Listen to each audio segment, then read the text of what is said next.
Welcome, ladies and gents. Chris Andre here. You can find me at BetBoxing on Twitter. Of course, you can subscribe to the channel. Let's talk boxing. Fantastic fight, fantastic event. Kell Brook stops Amir Khan inside 6 rounds. What a brilliant fight it was, despite the fact that it was fairly dominant from Brook in terms of the actual round-by-round scoring.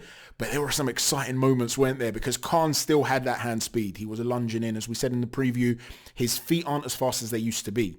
And although he did a lot better moving around the ring in a rotation than he did against Terence Crawford, something that we spoke about would be vital and something that Bomac was asking him for in between rounds. Although he did that, and although Kell Brook looked a little bit heavy on his legs, didn't he? That might have just been comparatively, but I don't think so. I think Brook looked a little bit heavier than his last display against Terence Crawford. Despite that, Brook was able, with his reaction times, to deal with the majority of Khan's lunges inside. And he was able to do that in one of 2 ways. Either when Khan would first engage, when that first shot would come in, because Brook was fully aware a flurry was about to follow, you'd see him immediately start to dip and dive. So he might get caught with 1 or 2 shots, maximum 2 really, and then he's starting to turn inside and change the angle, and a lot of those shots would then be whizzing by him. Khan did adapt as the fight went on to start bringing in little left hooks, low left hooks, little uppercuts, and they were catching Brook. They were.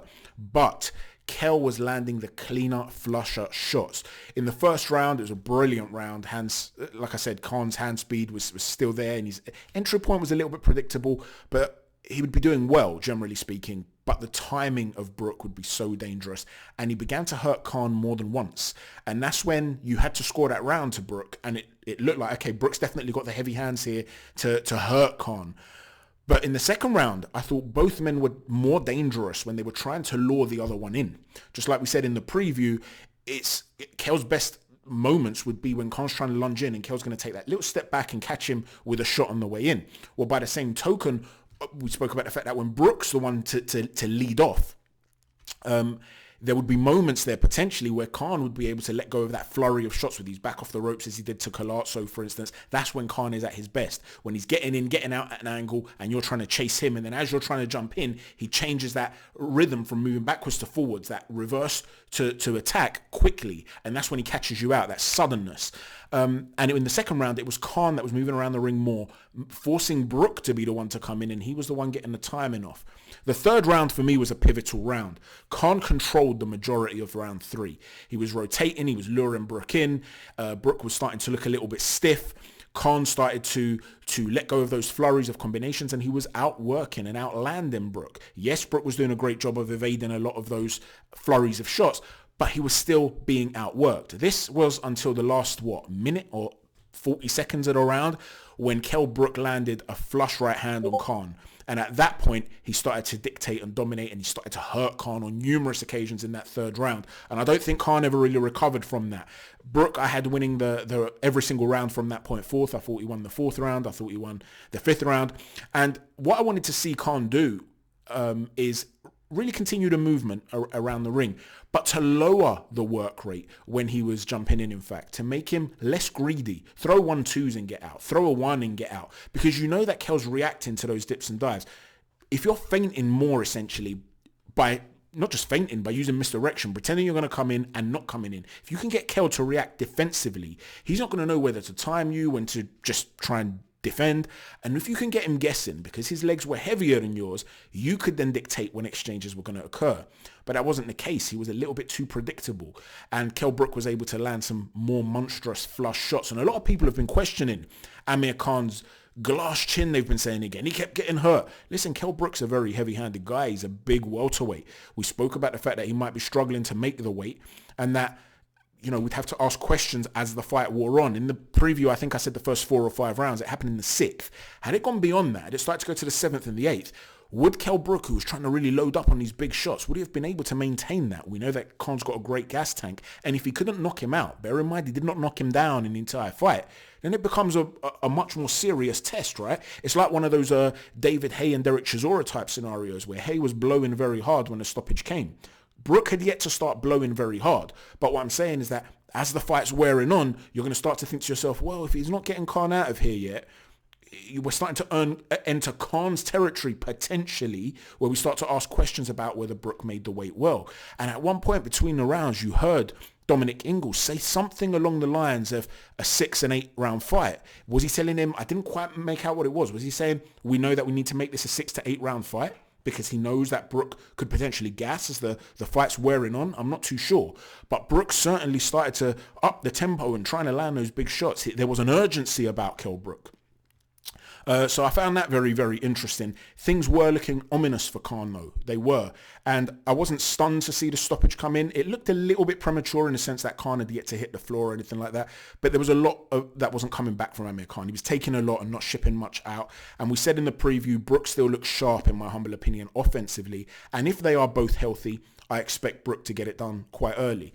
Okay, it wasn't 4 to 5 rounds, it was the 6th round, but the pattern of the fight didn't shock me. I know a lot of people felt that it would be Khan early, who's a fast starter, or if it goes further down the stretch, then it's more likely to be Brook. I felt that it was the other way around for the reasons I've said. I didn't believe that Brook necessarily would be comfortable, whether there was a rehydration clause or not, particularly if there was one, to be able to go down that stretch and still rely on himself to maintain that gas tank. So I knew he'd start to really try to put it on Khan early, and that's when you can start to gas. So the fight went pretty much as I expected. If Brook was healthy, he did indeed look healthy.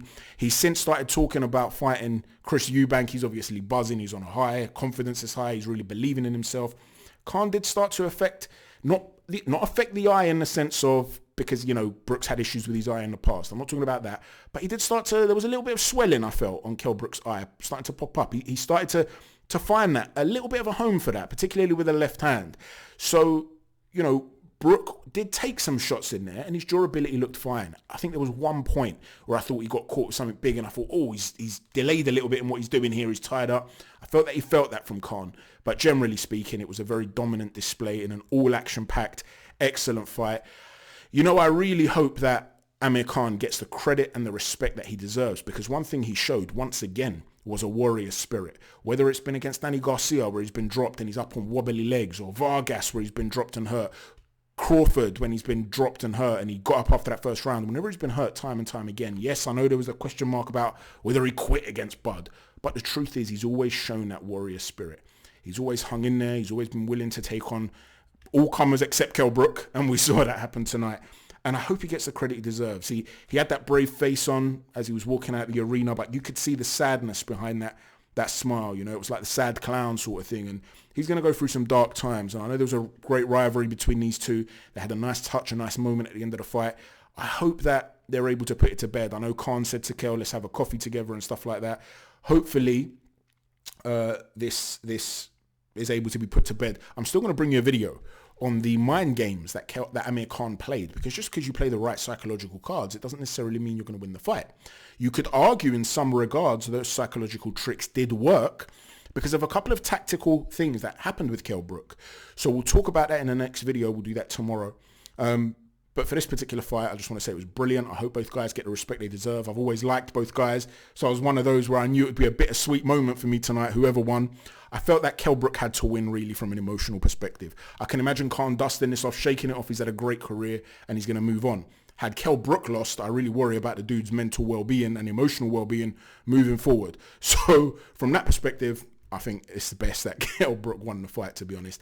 Let me know what you think and what you think about the futures of these two guys. One last thing. Ede, Bebe. Stop pretending you didn't watch the fight, bro. I know you watched the fight, Eddie Hearn. Come on, man. Give us a little tweet. Let us know what you thought of it. I bet you wish you still had that fight on the zone. But listen, whatever the case, it was a great night for these two. I hope they're both remembered very fondly if either or both do walk away from the sport. Or are we going to see Kell Brook get in there with Chris Eubank Jr.? Let me know what you think. Thanks for watching, everyone. Take care. God bless.